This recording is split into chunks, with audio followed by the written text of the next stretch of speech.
नीतीश कुमार को खुद नहीं मालूम है कि वो कहाँ हैं और कहाँ रहेंगे। इसलिए नहीं कि वो पलटी मारना नहीं चाहते हैं, इसलिए कि अगर पलटी मारेंगे भी तो कोई लेने वाला भी तो होना चाहिए।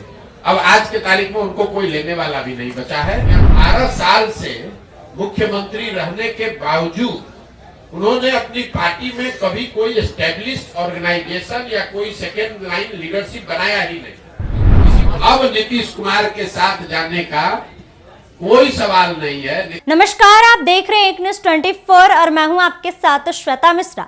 जन स्वराज के सूत्रधार प्रशांत किशोर ने बिहार के मुख्यमंत्री नीतीश कुमार की पलटी मारने वाली चर्चा पर तंज कसा है। दरअसल उनका साफ तौर पर कहना है कि नीतीश कुमार अब किसी पार्टी में नहीं जा सकते हैं और उनके पास कोई भी दूसरा ऑप्शन नहीं है। उन्हें सिर्फ महागठबंधन की सरकार से ही चुनाव लड़ना पड़ेगा।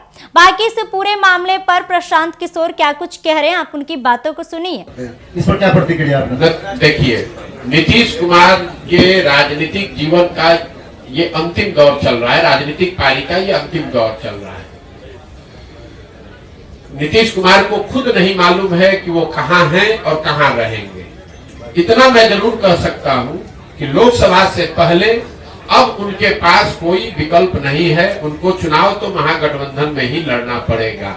इसलिए नहीं कि वो पलटी मारना नहीं चाहते हैं, इसलिए कि अगर पलटी मारेंगे भी तो कोई लेने वाला भी तो होना चाहिए। अब आज के तारीख में उनको कोई लेने वाला भी नहीं बचा है।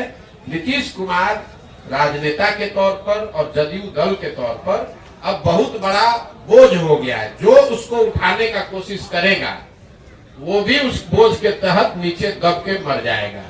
जहां तक आपने कहा राष्ट्रीय कार्यकारिणी की बात, तो नीतीश कुमार का अपना तरीका है। वो ताश के पत्तों के तरह नेताओं को अपने पार्टी में ऊपर नीचे करते रहते हैं और यही वजह है कि 18 साल से मुख्यमंत्री रहने के बावजूद उन्होंने अपनी पार्टी में कभी कोई एस्टेब्लिश्ड ऑर्गेनाइजेशन या कोई सेकेंड लाइन लीडरशिप बनाया ही नहीं। किसी को लाते हैं, उससे काम निकाला। मान लीजिए 14 में हम पर उन्होंने दाव लगाया, हमको लेकर आए, घोषणा कर दिया कि यही हमारे उत्तराधिकारी हैं, यही आगे रहेंगे। 14 में चुनाव जीत गए। उसके बाद सोचते अच्छा प्रशांत किशोर कहीं बड़ा ना हो जाए तो इसको हटा के आप दूसरे को बढ़ाओ। इस चीज का मलाल है सर आपको? बिल्कुल मलाल नहीं है। आप हमको नहीं जानते हैं। हम जीवन में वो लोग नहीं हैं जो किसी निर्णय पर मलाल करें। हमारे माता पिता और हमारे गुरुओं ने सिखाया है कि जीवन में जो आप काम करते हैं उसके अगर उसमें आपको कुछ गलती हो जाए तो उससे दो रास्ते आपके पास है। एक, आप अपने निर्णय और अनुभव के आधार पर सीख सकते हैं, सीख कर आगे जीवन में गलती न करें ये कर सकते हैं, या उसका मलाल कर सकते हैं। हम मलाल करने वाले लोग नहीं हैं। एक बार नीतीश कुमार ने अगर धोखा किया, उसके बाद नीतीश कुमार चाहे 20 बार हमारे पास आ गए, कितनी बार बात कर ली, कितने संदेश भेजवा दिए, हमने कह दिया कि अब फिर सियार सर्कुल के नीचे नहीं जाएंगे। हमको चाहे 1 बरस लगे कि 10 बरस लगे। अब नीतीश कुमार के साथ जाने का कोई सवाल नहीं है। नीतीश कुमार जब महागठबंधन बनाए, इस बार आपको पता चला जब बनाए तब हमको आकर मार्च में 6 महीना पहले आकर सबसे पहले हम ही से सलाह किया कि भाई अब महागठबंधन बनाना चाहते हैं, आप इधर आ जाइए। आप तो भाजपा के खिलाफ हमारी मदद करना चाहते थे। उस समय भी हमने कहा कि हम नहीं मिलेंगे, हम नहीं आ सकते हैं, आपको जो करना है वो कीजिए, हम अपनी नई व्यवस्था ही बनाना चाहते हैं। तो जैसा कि जन स्वराज के सूत्रधार प्रशांत किशोर का साफ तौर पर कहना है कि नीतीश कुमार के पास अब कोई दूसरा ऑप्शन नहीं है।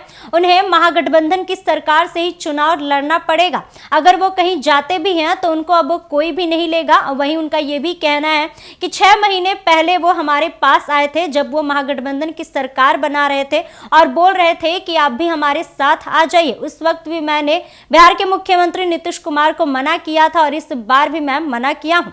फिलहाल इस खबर में बस इतना ही। ऐसे ही तमाम खबरों के लिए बने रहे हमारे साथ और देखते रहे एक न्यूज़ 24। अगर आप ये वीडियो हमारे फेसबुक पेज पर देख रहे हैं तो हमारे पेज को फॉलो कीजिए और अगर यही वीडियो हमारे यूट्यूब चैनल पर देख रहे हैं तो हमारे चैनल को सब्सक्राइब करें। धन्यवाद।